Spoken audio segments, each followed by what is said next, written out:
근데 그 뭐 대단한 수술도 아닌데 그 수술하다가 좀 병원에서 뭐 잘못됐는지 그 쓸개에 이제 그 담석이 많이 그 생겨가지고 그 담석을 떼어내는 수술이었었는데 뭐 간단한 건데 근데 그 돌멩이가 너무 오래돼가지고 굳어져서 이제 그 쓸개를 잘랐대요. 잘랐는데 그 쓸개에 염증이 당도로 들어가서 그 복막염이 돼가지고 아주 고생을 많이 했어요. 근데 뭐 그 통증이 심하고 열이 많이 나고 그래서 한 보름 병원에 그 입원을 했었는데 그때 그 강력한 그 진통제 그거를 많이 마셔서 그런지 그 기억력이 많이 없어졌어요. 기억력이. 그래서 그 누구하고 이렇게 대화를 하는데 자신이 없어졌어요. 뭐 이렇게 얘기하다가도 그 연결이 안 되는 게 사람이 좀 잊어버리지 지명이 잊어버리지 그 스토리 잊어버리지 그러니까 그 아주 그 곤란하더라고요. 그 가급적이면 그 작년 이제 이후로는 그 뭐 불가피한데 아니면 그 이제 그 어디 나가는 거를 상당히 줄였어요. 그래서 그 지금 여기 뭐 이 말씀을 좀 해주십사하고 요약을 해주셨는데 기억나는 게 별로 없어요. 기억나는 게 별로 없고 그저 뭐 자꾸 그 이 면담을 이제 요청하시니까 나오긴 나왔는데 그 상당히 죄송합니다. 아닙니다. 뭐 편하게 그 기억 나는데 그냥 편하게 뭐 연결 안 되면 괜찮으니까. 기억력이 꽤 좋다고 그랬는데 아주 나빠졌어요. 그리고 수술을 3번 하는 과정에서 그 이 마취제 있잖아요. 마취가 그렇게 나쁘답니다. 기억력이. 안 그래도 뭐 이은혜 회장님도 작년에 수술하시고 공기태 회장님 저희도 인터뷰할 때 괜찮았거든요. 재작년에. 근데 뭐 이게 또 이상한 병이 마이크인데 그냥 신경 안 쓰시면 돼요. 네? 마이크요?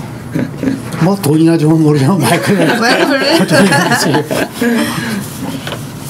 나는 이제 퇴직한 지가 오래돼가지고 돈이 없거든요.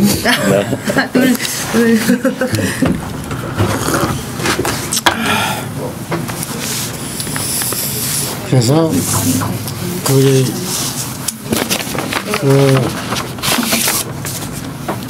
이 교수님은 뭐 전공이세요? 저는 역사 전공. 역사요? 네. 교수님 아니고 연구원. 네, 대충 말이죠. 제가 생각나는 대로 그 어저께 저녁에 뭘 좀 이렇게 메모를 해봤어요.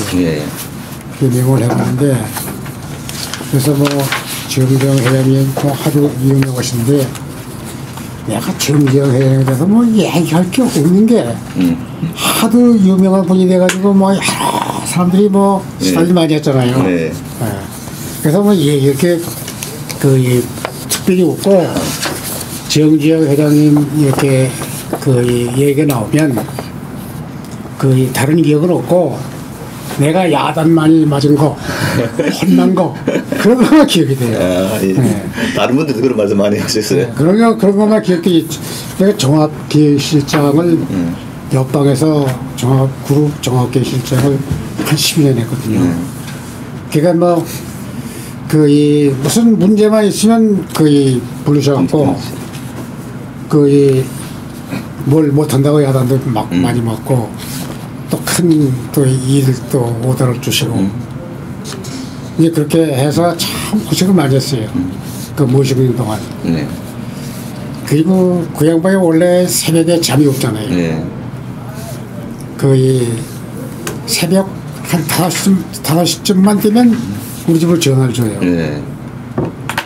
전화를 주는데 잠결에 이제 받는 경우도 있고 어떤 데는 하도 운동을 시간이 없어서 저희 집이 단독주택이 돼가지고 지하실에다가 간단한 제가 이 기구를 사다 놓고 운동하는 도중에도 저다가 그 오버하면 운동하다 받으려고 하면 숨이 막혀 헉헉하잖아요. 이제 뭐 그런 그 어려움도 겪고 그랬는데 자관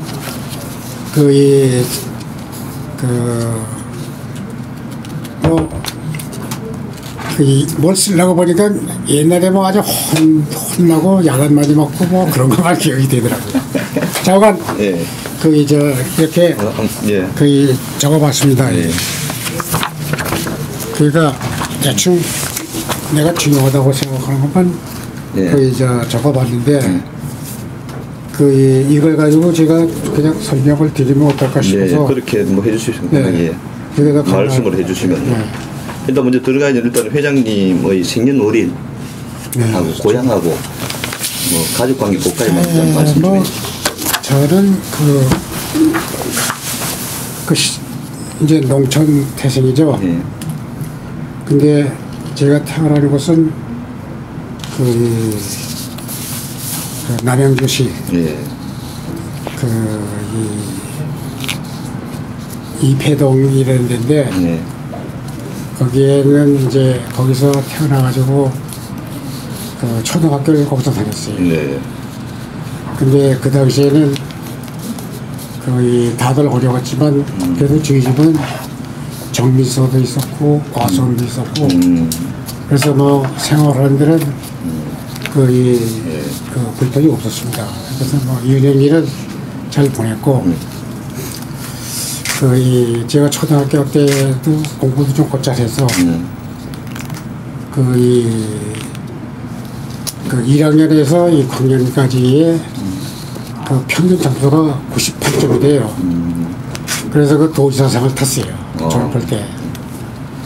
그리고 중학교를 특차인 서사대부중을 거의 특차 시험을 봤는데 그때가 18대 1이거든요. 근데 여행에 거기 합격을 했는데 들어가서 보니까 친구들이 얘기하는 거를 이해를 못하는 이렇게 많더라고요. 그래서 서울 아이들이 그래도 서울 아이들이고 저는 이제 농촌에서 뭐 보고 들은 게 뭐 없고 그래서 이해 안 되는 게 참 많더라고요. 이 수업 시간도 보면 걔네들은 이해를 금방 하는 것 같은데 저는 상당히 느리고 그래서 이 학교를 내가 다닐 수 있는가 싶은 생각도 나오고 그렇더라고요. 제가 그래도 잘 졸업을 했고 사대 부고 또 고등학교 고등학교 그리고 뭐 대학은 여자대학교 그 당시에 특차의 두 번째 해에 특차를 했어요. 서울대학보다도 먼저 시직을 뽑았는데 저도 특차에 합격이 돼서 여자대학교에 상경대학 경제학부를 이제 졸업을 했죠. 그리고 지금 현재 뭐 부모들은 돌아가시고 가족은 이제 제 아내하고 그다음에 딸 시집간 딸하고 또 아들 둘이 있는데 큰 아들은 지금 중앙대학교 교수고 또 작은 아들은 지금 현대건설 이사죠, 이사. 임원을 있어요. 그리고 사위는 SK 그룹의 사장이에요. 그래서 뭐 가족이 전부 잘 하모니가 잘 되고 화목하게 지내고 있습니다. 회장님 가족은 몇 남 몇 녀 낳습니까? 그러니까 아니 형제분들. 형제는 1녀 5남이죠. 1녀 5남. 그래서 뭐 손자들도 뭐 지금 전부 이제 유학생이고 공부 잘 하고 있습니다. 그럼 일단 그 풍안산업에 근무하시다 이제 현대 중공으로 옮겨 풍안산업이 제가 졸업을 하고 들어갔는데 그 당시에 저희들이 1956년 졸업이죠. 그 당시에는 우리나라에 산업이 없었어요. 예. 이 풍안산업에 그때 입사를 했는데 이 인문학교, 그러니까 사회과학 학교에서는 과에서는 3사람이 들어갔어요. 서울 성대에서 한 사람, 연세대학교 제가 들어갔고 고려대학교 상과 졸업한 사람이 한 사람, 3사람이 들어갔고 서울대학교 공과대학에서 한 4명 들어갔어요. 근데 제가 풍안산업에 들어갔는데 그 당시에는 방작업이 거기가 방작업. 방직도 아니고 방적, 그러니까 실 뽑는 거예요. 그것만 했던 게 많죠.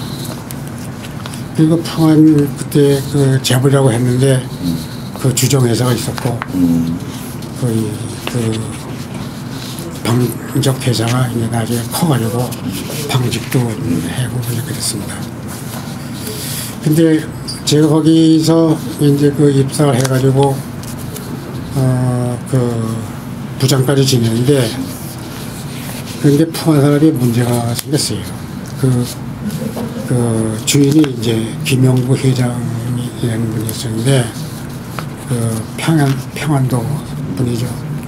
근데 상당히 머리도 좋으신 분이고 사업도 잘하시는 분인데 웬일인지 동서철도 주식회사를 가칭 회사를 만들어가지고 서울에서 강릉까지의 이 철도를 놓는다 이거지. 철도를. 예. 그래서 철도를 놓는 역할을 자기가 담당해서 하겠다. 그래가지고 대정부하고도 이제 잘 레포트도 하고 또 그 당시에 재무장관이나 상무장관, 건설부 장관 그런 분들이 같이 이 시찰도 그랬어요. 근데 그 양반 생각을 왜 그것을 그걸 하려고 했는지 그 당시에 제가 부장이니까 속 내용은 잘 모르겠지만 근데 그 양반이 톡톡하게 하는 게 여기 도농에서 팔당까지 철도를 놓으려고 하는 이 쫙을 따라가지고 땅을 사는 거예요. 땅을 사요. 그 땅을 사는데 전부 회사의 자금으로 사는 거예요. 그런데 회사의 자금으로 사는데 그것이 전부 개인 명의로 사요. 그리고 저건 전 비자금 처리하는 거예요. 그러니까 회사의 돈이 상당히 많이 빠지지 않겠어요. 그래서 경영이 좀 어려운 상태로 자꾸 들어가더라고요. 그런데 철도를 이제 만일 논다고 그러면 그 주변에 땅 쫙 올라갈 거 아니에요. 근데 그걸 노리는 것 같아요. 땅을 하여튼 엄청나게 샀어요. 그래서 결국은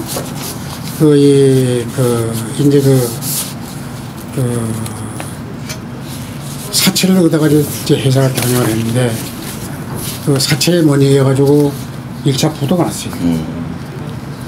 1차 부도가 나가지고 김영구 회장은 도피를 했고 채권자 몰래 숨어버린 거죠. 그리고 이제 그 밑에 있는 사람들이 채권자들하고 이제 문제를 해결한다고 회의를 몇 번 하고 그러는데 근데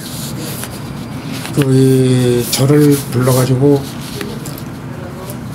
법정관리를 하도록 지시를 하시더라고요. 그래서 그때 변호사한테고 제가 아무도 모르게 비밀리에 법정관리 신청을 했어요.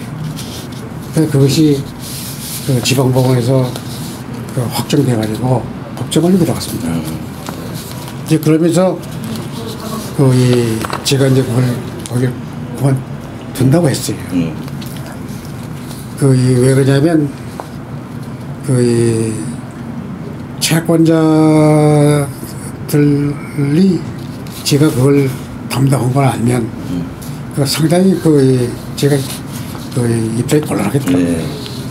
그래서 전 사표를 냈고 그래가지고 뭐 이제 무직으로 한 2개월 놀았을까? 근데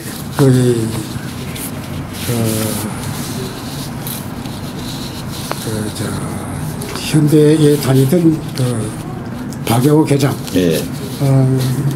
만났어요. 근데 박영호 회장은 연세대학교 제 선배예요. 그래서 만났는데 현대 쪽이 안 하겠냐고.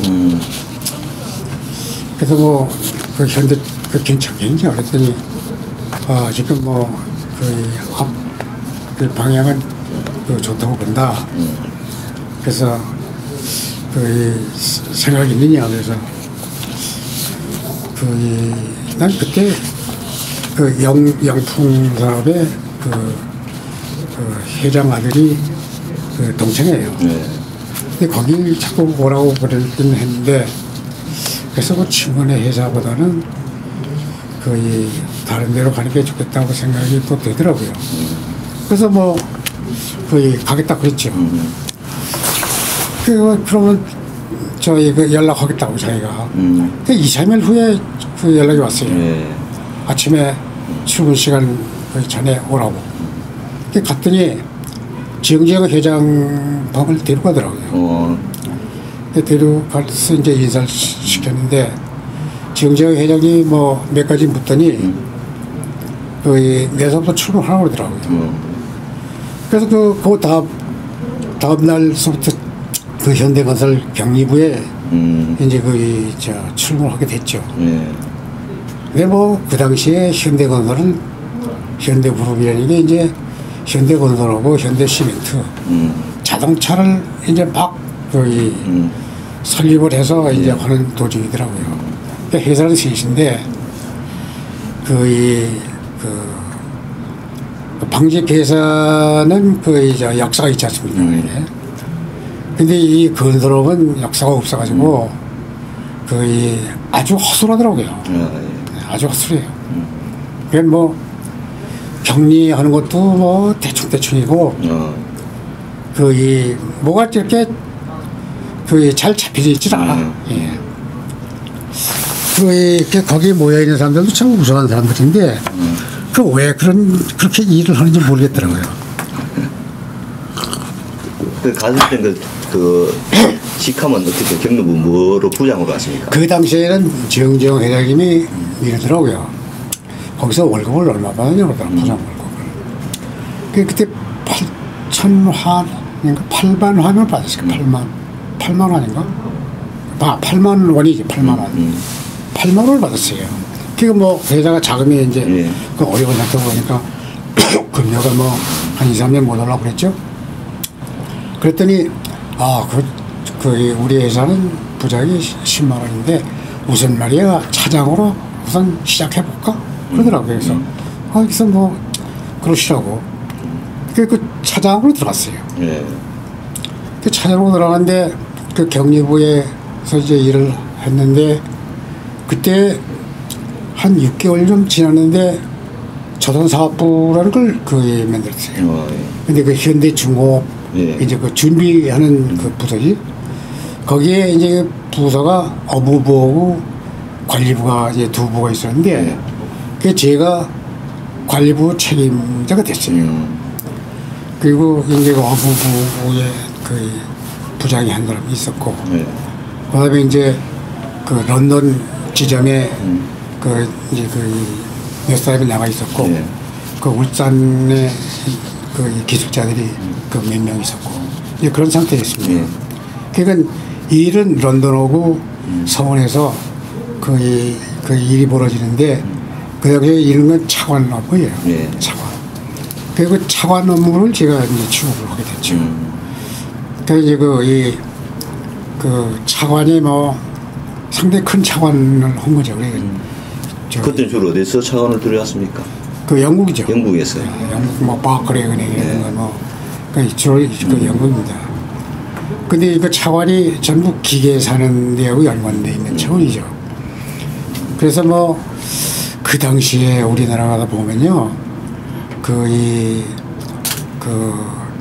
재무부나 상공부나 기획원이나 그러한 그 차관에 관한 거 또 뭐 그 은행이나 뭐 전부가 손에 익지는 않더라고요. 그게 저도 서툴는데 상당히 아주 힘들더라고요. 그게 상당히 힘들어요. 그게 법규도 아주 미비하고 아주 해먹었어요. 그게 이제 그 차관을 얻으려면 지급보증을 해야 되잖아요. 지급보증이 우리나라 시스템이 어떻게 되냐면 대외 지급보증은 그 예한은행이 할 수 있는데 예한은행은 저 대내 지급보증을 어서 만들어라. 그 대내 지급보증을 해주는 게 산업은행이에요. 산업은행에서 그 대내 지급보증을 해주고 그걸 그 외환은행에다 지금 보증하는 거지. 그리고 외환은행에서 이제 그 외국에다가 이제 보증하는 거 아니에요. 그때 산업은행은 그렇게 안 받는 거라 이게. 그걸 자기들이 위험을 지지 않으려고 그렇게 폭력하게 어려움이 있는 거라고. 그걸 전부 날 보고 해결하려고 하는 거지. 그러니까 말이죠, 뭐 아주 힘들었어요. 그게. 그래서 차관 업무를 한 1년 한 거지. 깨먹었어요. 그러면서 뭐 한 6개월 있다가 이제 차장이 부장이 되고 그 승진은 참 빨리빨리 됐어요. 그래서 승진은 뭐 이런 게 전부 정재영 회장님하고 일을 하게 되니까 그 차관하면 내 위에는 조선사업부가 없으니까 내가 그 관리부의 총책임자야. 그렇게 됐으니까 정재영 회장하고 아침 뭐 5시 반이면 명예회장실에서 회의를 하잖아요. 이제 업무부 부장하고 나하고 정 회장님하고 셋이 회의를 하는데 그래서 뭐 일을 하면서 그때부터 야단도 많이 받고 근데 연말 되게 되면 아주 그때 이제 금리를 올려주는데 호봉제인데 그 호봉이 뭐 3호봉에서 4호봉 이렇게 올라가는 거거든요. 그 1년에. 잘 올라가야. 못 올라가는 사람은 뭐 2호봉도 올라가고 안 올라가는 사람은 그런데 내 경우는 뭐 15호봉 막 뛰고 뭐 20호봉도 올려주고 그러더라고요. 그래서 뭐 아주 급진적으로 내가 좋아졌어요. 월급도 많이 타고 승진도 빨리빨리 되고. 그러니까 뭐 그룹에 옆에 있던 그 부장이 이제 한 2년 뒤에는 내가 들어오고 내가 이사 뭐 이렇게 3호밖에 되니까 자관 그래서 야단도 많이 했지만 승진은 빨리빨리 됐어요. 그러니까 현대 쫓겨나게 된 게 그래서 쫓겨났어요. 그 당시 처음 갔을 때 현대의 어떤 그런 재무 상태라든가 이런 건 좀 어땠어요? 아주 뭐 열악했죠. 열악했습니다. 그러니까 예를 들어서 이 현대 중공업을 만들 때 돈을 3억을 주더라고요. 3억을 마련해주고 37억 불을 차관리 도는 건데 그리고 산업은행에서 현대중공업을 건설하려면 엄청난 약 한 70억을 차입을 해야 되거든요. 근데 그 당시에 산업은행이나 은행에서는 반을 자기 자금을 대도록 규정이 돼 있어요. 반을. 그러니까 70억을 영주하려면 35억을 대야지. 자기 자금을. 근데 나한테 준 돈은 5억도 잘 안 되는 거야, 이게. 그러니까 이거를 가지고 회사를 이제 만드는 거죠. 현대중공업을 만들었어요. 내가 만들었어요. 만들고 이제 그러니까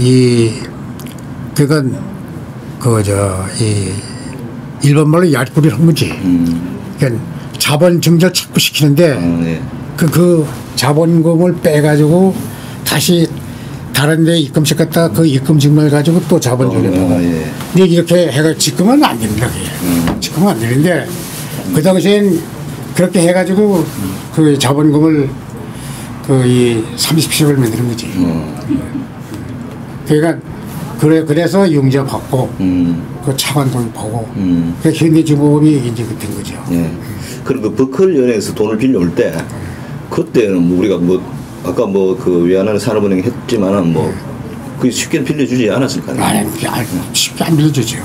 그러니까 외환은행에서 힘들게 하는 거예요.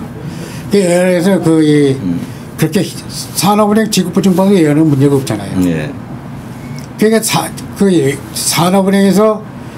산업은행에다 조건을 무진장 까다롭게 만드는 거지. 예. 지급보증 문서를. 근데 산업은행 안 해주려고 그러잖아요. 책임 안 지려고. 그러니까 그놈을 해결을 다니니까 내가 중간에서 아주 애먹었어요. 그럼 우리 뭐 회장님께서 뭐 이제 5만 원 시도 한 장하고 500원짜리 지폐 들고 이제 영국 가서 이제 리바노 수학을 이제 하게 됐다는 그런 말들이 많잖아요. 그러니까 회장님 오신 거예요. 예. 근데 그 전에 어떤 사전 조율이 있어야 그 법인다 바로 빌려줄 수는 없는 거 아니겠습니까? 일단 조율을 좀 했을 거 아닙니까? 아클레 은행하고 예. 이 차관 네. 연락을 했죠. 현대가 정재 회장님이. 그때는 직접 이제 갔습니까? 우리 회장님도. 저요? 예. 저는 그때 안 갔지. 안 가고. 거기에 정재 회장님 사이가 있었잖아요. 정희영 씨. 정희영 씨. 예. 희영 씨 거기 있으면서 그 역할을 한 거죠. 그 런던 일을 그 양반이 아, 런던은 이제 정희영 형하고 이제 국내는 제가 하고.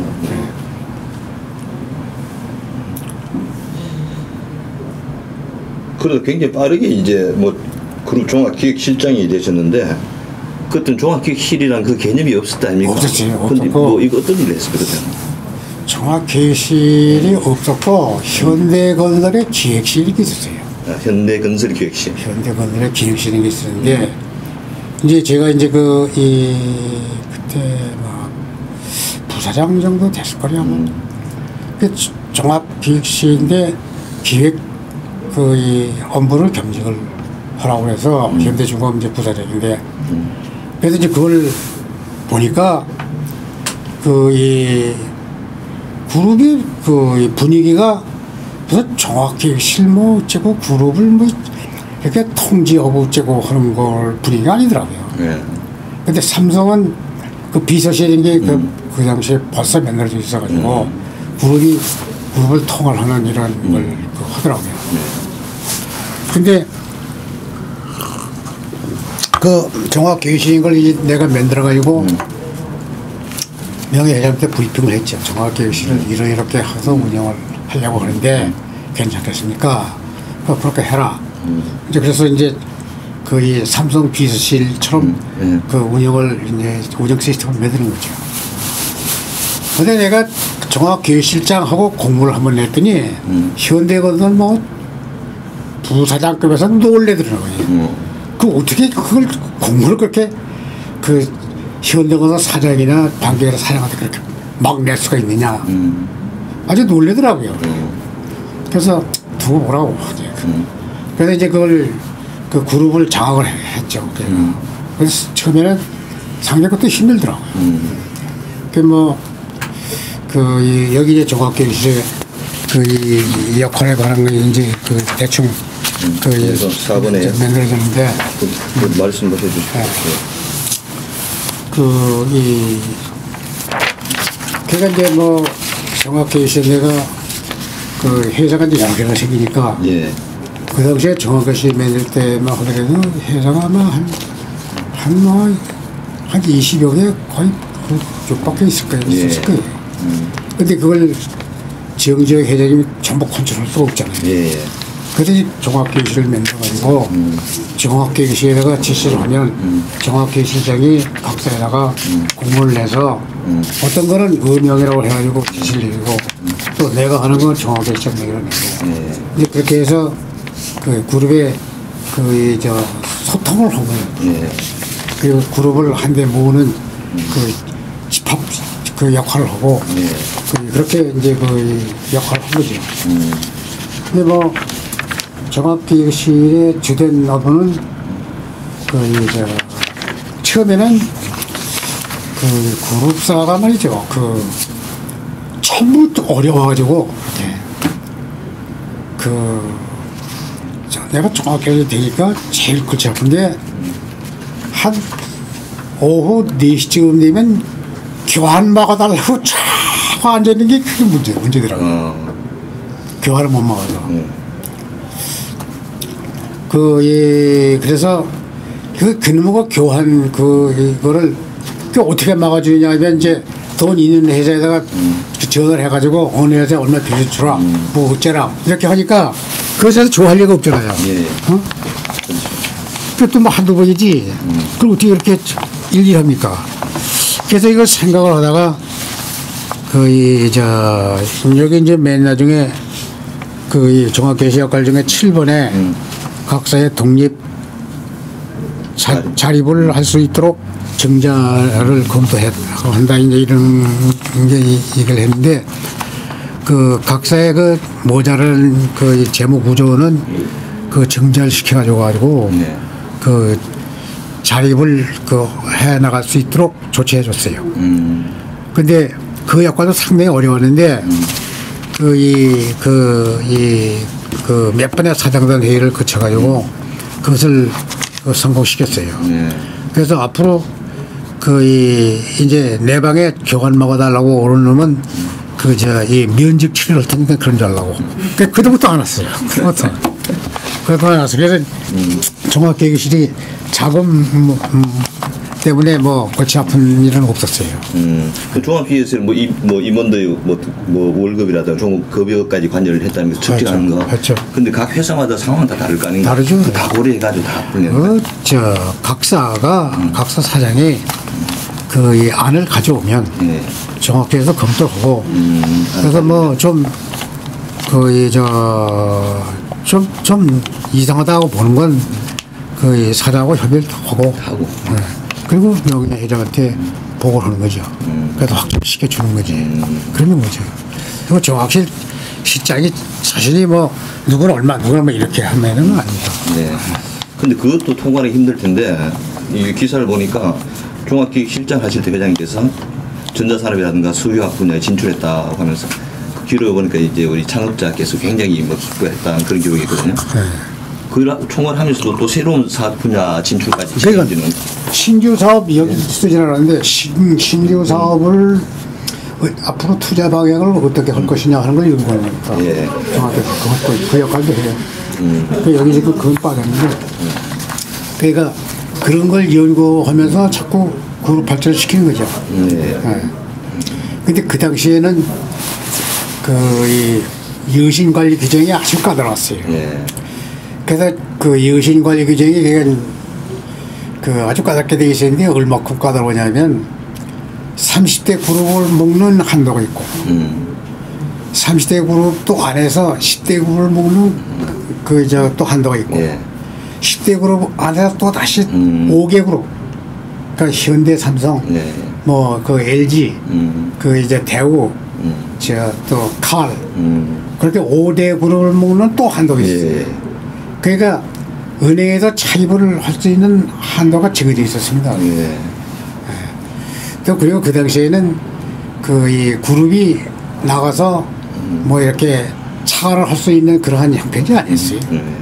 그건 전부 은행에 가서 돈을 외국에 꼬아가지고 은행이 디스패치를 했지 이렇게. 그래서 은행에서 이제 외화자금을 얻어 쓴 거죠.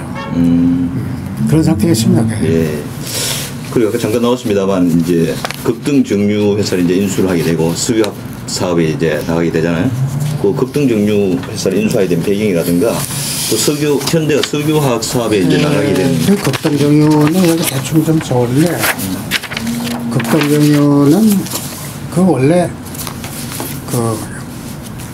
지영 회장님이 50%의 지분을 가졌고 그때 이제 그쪽 주인이 사장으로 있던 장홍돈 씨라는 사람이 있었는데 그 양반이 50%의 지분을 갖고 있었어요. 근데 장호선이라는 사람이 누구냐면 지금 정몽혁이 있죠. 예. 정몽혁 어머니가 그 집안이에요. 예.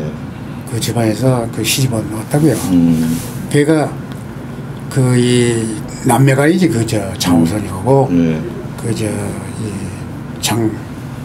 정몽혁 어머니하고. 그래서 이제 50%를 왜 갖고 있었냐면 몽혁이 아버지가 돌아가셨잖아요. 그러니까 정지영 회장하고 그쪽 장홍선이 원래는 장홍선이 형의 그 회사였어요. 그게. 거기서 이제 앞으로 정몽혁한테 50%를 줘가지고 살게 하자. 그렇게 해서 50%를 정지영 회장이 갖고 있었던 거라고. 근데 이제 정유 회사인데 이 정유 회사는 어떻게 되는 회사냐면 원유를 수입을 해다가 그 원유를 정제해서 휘발유나 경유, 중유, 모빌유 이런 거를 생산하는 데거든요. 석유하고는 달라요. 그렇게 하는 데인데 근데 이게 자꾸 우리나라의 정유 회사들이 규모가 커져가는데 이 회사만 그대로 있었다고요. 확장을 못하고. 돈이 장홍선이가 없으니까. 그래서 이제 결국 장홍선이도 용기를 내서 확장을 하자. 이래가지고 이 확장을 사업 계획을 만들어가지고 확장하도록 했어요. 근데 그걸 투자하는 과정에서 장홍선이가 돈을 대기 힘드니까 자기 포기하겠다 해가지고 그것을 현대가 50% 지분을 인수를 했어요. 그래서 이제 현대가 됐고, 현대 가져왔고, 그 과정에서 문제점이 많았지만, 자관 결론은 그렇게 됐어요. 그러면 이제 이른바 현대 석유화학이 된 겁니까? 아니. 극동료 따로 이제. 그러니까 지금 이제 그게 오일뱅크. 오일뱅크. 그건 정유업이고, 제가 만드는 것은 석유화학입니다. 석유화학은 뭐냐면, 정유회사에서 생산되는 납사를 사다가 그걸 원료를 해서 그걸 분해시키는 공장이 H된 공장이 되는 거예요. 그래서 또 H된 공장에서 나오는 그것을 원료를 해가지고 이제 무슨 모노머 공장이라든가 플라스틱이라든가 비닐 만드는 원료를 만든다든가 하는 이제 그런 걸 만드는 겁니다. 근데 이거를 석유화학을 만들게 된 거는 현대가 수출 위주의 산업만 했지 내수 산업이 없잖아요. 그러니까 환율 변동이 심하게 있다든가 또는 외화의 수급이 불안정한 상태가 오면 상당히 불안해요. 현대가 등치만 크지 내수 기반이 없어가지고 불안합니다. 그래서 이제 내수 산업을 좀 해야 되겠다. 이렇게 종합계획실에서 이제 사업계획을 만들어가지고 리포트 한 거죠. 그래서 석유화학을 그래서 시작하게 된 것입니다. 그리고 1981년도에 이제 창업자께서 반도체 사업을 시작하려고 현대중공업에 그 준비를 시켰다는 일화가 있습니다. 그때 이제 지금 구수자께서 오른팔 역할을 해가지고 총괄 지휘해가지고 반도체 사업이 시작되었다고 하는데 6번에 반도체 사업 현대 반도체 사업의 어떤 배경이라든가 진개 과정에 대해서 좀 말씀해 주시죠. 반도체는요 원래 지시를 받기는 전자산업을 검토를 해봐라 이렇게 된 거지. 전자산업을 검토를 했는데 그 당시에 전자산업의 주력은 뭐냐면 텔레비하고 냉장고예요. 그 당시에는. 그게 주력인데 그래서 검토를 이제 냉장고하고 텔레비를 생산하는 거를 이제 검토를 한 거죠. 그걸 파고 들어가 보니까 삼성전자도 무진장 애를 먹고 있더라고요. 근데 왜 그러냐면 LG는 이제 선발업체가 돼가지고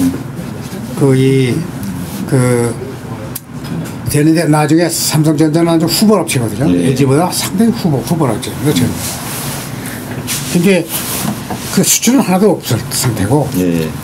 그게 이제 내수 국내에다 판매하는 건데, 근데 LG가 그때 국민 소득이 낮을 때 아니에요. 예. 그러니까 시골에서는 텔레비전 뭐 냉장고니 그런 꿈도 못 꿀 때고 구경도 못 했을 때고 이제 도시에서만 가능한 거지. 근데 도시에 길목이 좋은 데는 전부 LG가 그 찾아오고 있는 거지. 예.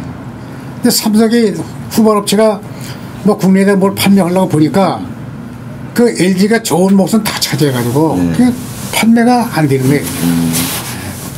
그러니까 상당히 이 삼성이 고전하고 있더라고요.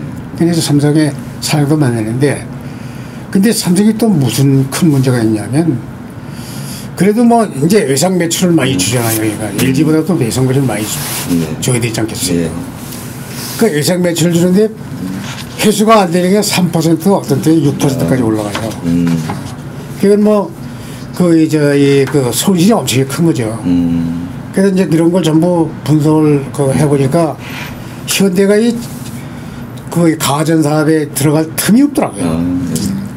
그래서 이제 그건 포기해버렸죠. 포기해버리고 이제 다른 걸 찾아봤는데 이제 그때가 반도체 사용이 우리 안에 아주 유치할 때죠. 그 삼성전자가 이제 시작했고 그 LG 그룹이 시작을 했는데 LG 그룹에 내가 그 사장님을 한번 찾아가 뵀더니 그 자기네들이 뭐 만드는 거는 그냥 반도체 만들게 하는데 일본에 주문 생산만 한다고 하더라고요. 자기들이 만든 거 다 판매 할 수가 없어서 그냥 주문 생산만 하고 있다고. 근데 뭐 상당히 그 사업이 어려울 것 같더라고요. 근데 이제 이 해외에 나가서 상황을 보니까 앞으로 기술 집약적인 산업이 이제 발전시키려고 하면 반도체 산업은 안 하고는 안 되겠더라고요. 이제 그게 이제 어려움을 겪고라도 반도체 산업을 해야 되겠다 하는 확신을 가진 거죠. 그래서 이제 현대가 이제 결정한 게 반도체 산업 하자. 그 다음에 산업전자. 예를 들어서 그 당시에 이제 아주 유치하지만 이 모니터 무슨 그런 걸 만들 때예요. 그러니까 산업전자 그러니까 이제 컴퓨터에 엉성한 컴퓨터에다가 모니터지. 이제 그런 거를 시작해보자. 그래서 그런 걸 이제 공장을 만드는 거예요. 근데 공장을 만드는데도 상당히 어려움이 있었는데 이 명예 회장님은 현대전자를 지금 그 무슨 연구소죠? 전두환씨가 만드는 연구소? 그 무슨 연구소? 이래재단. 네. 이래재단 그 터가 그게 현대 거예요. 이래재단 터가. 그게 한 3만 평 되거든요. 근데 거기다 그걸 해라 이러더라고요. 근데 거기다 그걸 하라 그랬는데 그래서 이제 삼성전자가 그때 수원에 있었는데 수원을 내가 가서 한번 보니까 터가 3만 평이 아니라 엄청 크더라고요. 그때 브리핑 하는 사람이 15만 평이라고 하더라고요. 근데 그게 지어가지고 이제 반도체 공장을 지금 삼성 반도체 공장 하는 데 있지 않습니까? 그리 땅을 사서 이제 하고 있다고 하더라고요. 그래서 뭐 3만 평 갖고는 안 되겠더라고요. 그래서 레포트를 했죠. 3만 평 갖고는 현대가 거의 안 되겠습니다. 그러니까 30만 평 정도는 있어야 될 것 같습니다. 그래서 이제 그걸 브리핑 하니까 그렇겠구만. 그래서 부지를 한번 그럼 분석해보라고. 그래서 부지 공장을 사는 거를 이제 좀 몇 사람을 내보냈죠. 내보냈는데 이천에 이 5 사람이 그 골프장을 하려고 그 만드는 그 부지가 있어요. 예.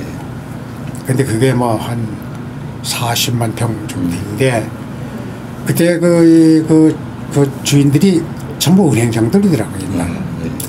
조은행장, 정은행장 그런 사람들이 사사에 모여가지고 거기서 살았더라고요. 근데 그 회사 이름도 그 국보산업이라고 돼 있더라고요. 근데 국보산업으로 돼 있는데 그 토지를 팔려고 그러니까 그 뚱딴지 같은 그걸 팔려고 그러니까 그 돈을 많이 달라고 그러지 않겠어요. 네. 자기들도 이제 이 골프장 만드는 건 힘들 것 같다는 생각이 들었고 그래서 그 국보 산업이 게 이제 있는데 거기다가 뭐 계획을 뭐 이렇게 그 세워놓고 그 건물도 좀 짓고 뭐 그런 것도 있더라고요. 그래서 그게 그 당시에 평당 15,000원을 달라고 그러더라고요. 15,000원. 그래서 왜 15,000원이 그렇게 비싸게 달라고 그랬냐 그랬더니 그 설명이 그걸 팔면 이 양도세 그 세금이 엄청나게 많이 나와서 세금을 30%를 내야 된다고 그러더라고요.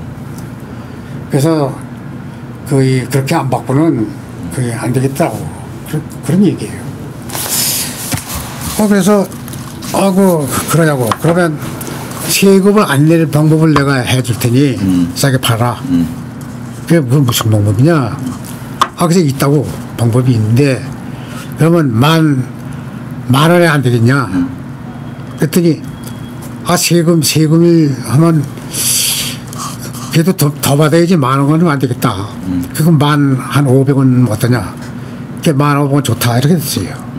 그 세금은 당신이 책임져라. 내가 책임지겠다고. 그래서 그걸 어떻게 했냐면 주식을 인수했어요. 땅을 인수한 게 아니고 주식을 인수했어요. 그럼 회사를 인수해버린 거죠. 예. 회사를 인수하니까 그 양도소득세가 아니야. 그러니까. 그렇죠? 주식을 인수했으니까 땅에 양도소득세는 없는 거지.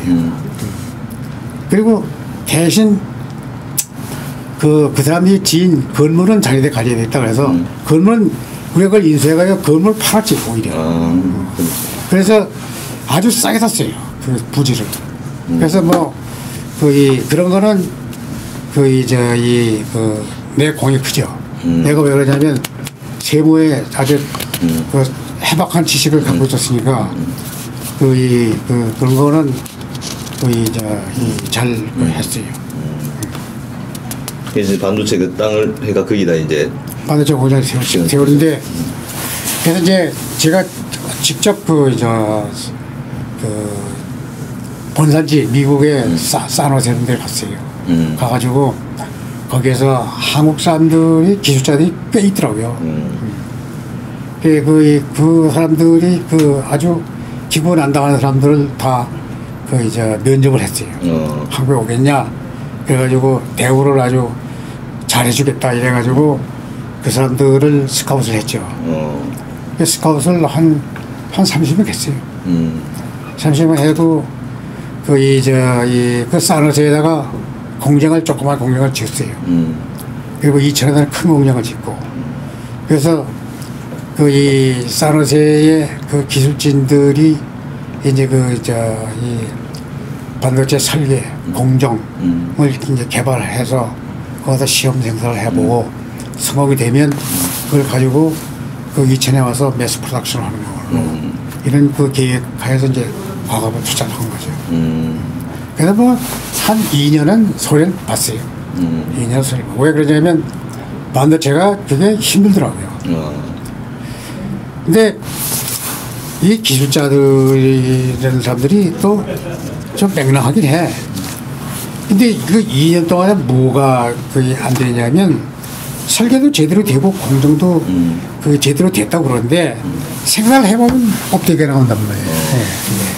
반도체가 안 되고. 근데 이게 반도체가 불순물이 조금만 들어가도 안 되거든요. 그러니까 이 먼지도 그걸 뭐라 하나. 먼지 하도 없는 걸 뭐라 하죠? 그런 이 공간에서만 가능해요. 근데 그긴 공기를 아주 깨끗하게 만드는 분위기에서 이제 작업을 해야 하거든요. 그래서 뭐 전부 쓰잖아요, 이렇게. 제자도 전부 쓰고 하잖아요. 이렇게 생산하는 게 전부 거의 다 여자니까. 근데 이 생산하는 공정이 여기서 일 공정에서 이제 반도체 무슨 작업을 하면 이 작업한 것이 이 공정으로 오고 이 공정에 작업하면 3공정으로 오고 3공정 4공정으로 오고 이렇게 되거든요. 근데 어서 뭐가 망가지는지 모르는구나. 체크하는 놈도 없고 방법도 모르고. 근데 이게 내가 가만히 가다 보니까 이 공정만 이게 체크를 하면 어딘가 뭘 찾을 수 있을 것 같더라고요. 근데 이게 주로 여자들이 이제 분 같은 거 바르잖아요. 근데 그게 조금만 날리면 안 되는 거라, 이게. 다 망가지는 거라. 그래서 그 공정을 이렇게 체크하는 걸 이게 주로 시켰어요, 일을. 내가 난 막 길조도 아닌데, 응? 그걸 이제 고안을 해낸 거지. 그래서 그걸 성공을 했어요. 그러니까 이제 그렇게 하니까 이 공정에 자기들 맡은 책임자들이 엄청나게 신경 쓰지 않겠어요. 자기 공정이 뭐 망가졌다가. 자기 공정이 망가지면 그러면 뭐가 처리 되지. 좋습니까? 그래서 그거 성공을 했어요. 그 성공한 게 1메가 같아요. 1메가 D램. 1메가 D램을 성공시켜가지고 아주 돈을 많이 벌었어요. 2년 후지. 그 후에 이제 4메가 D램, 이게 4배씩 나가거든요. 4메가 D램, 16메가 D램. 이게 개발해가지고 성공을 했어요. 뭐 한 20년, 난 뭐 퇴직하고 다 이제 그런데 한 20년 뒤에 보니까 이제 돈을 좀 벌고 그러니까 매니저들이 전부 아주 게을러 빠지고 연구도 안 하고 투자도 안 하고 손실만 자꾸 누적되고 그래서 결국 이제 넘어가지 않았어요. 그리고 SK로 넘어갔는데 SK가 투자를 좀 했지만 SK를 가져가서 연간 4조 원 이상의 돈을 벌고 있어요. 지금 SK들은 반도체가요, 주력 기업이 됐어요. 지금 맞는 것 같아요. 참 아깝죠. 참 아까워요. 이 석유화학도 마찬가지예요. 석유화학은 김대중 대통령이 있을 때 소위 빅딜이라는 걸 하라고 시켰잖아요. 근데 삼성하고 현대하고 이제 석유화학을 팔아라 이렇게 됐지. 외국에 팔아라. 그래서 부족한 애화를 충족시키자. 그렇게 했는데 삼성은 못 팔겠다. 그래서 그러면 못 팔면 은행에 대출돼 있는 걸 갚아라. 갚겠다. 그래서 삼성은 일부 갚았어요. 그래서 삼성은 이제 그게 거의 넘어갔는데 현대는 그룹에서 이제 그 대주주가 현대중공업인데